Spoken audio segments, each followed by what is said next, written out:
மதுரை மாநகரி பகுதியில் பொதுமக்களுக்கு நன்றி தெரிவித்த மதுரை வடக்கு தொகுதி சட்டமன்ற உறுப்பினர் கல்லானை.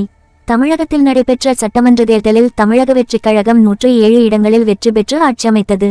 மதுரை மாவட்டத்தில் மொத்தம் உள்ள 10 சட்டமன்ற தொகுதிகளில் 8 தொகுதிகளில் தமிழக வெற்றிக் கழகம் வெற்றி பெற்றுள்ளது.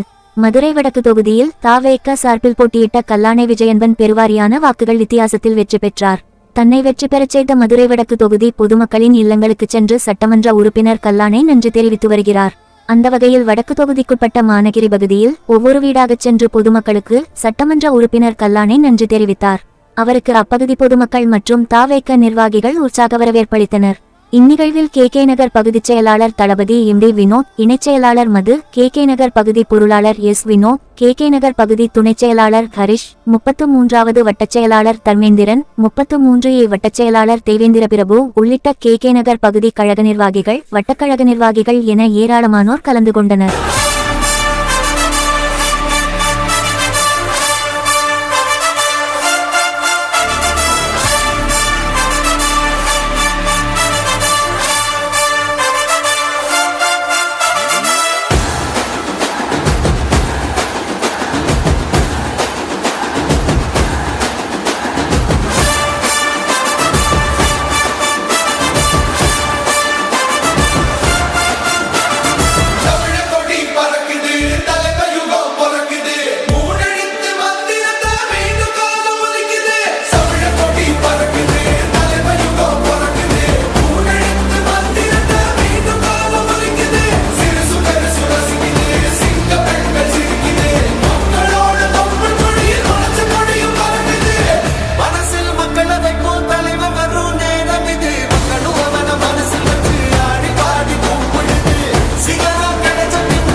உள்ளூர் செய்திகள் முதல் உலகச் செய்திகள் வரை தெரிந்து கொள்ள மதுரை முரசு சேனலை சப்ஸ்கிரைப் செய்யுங்கள்.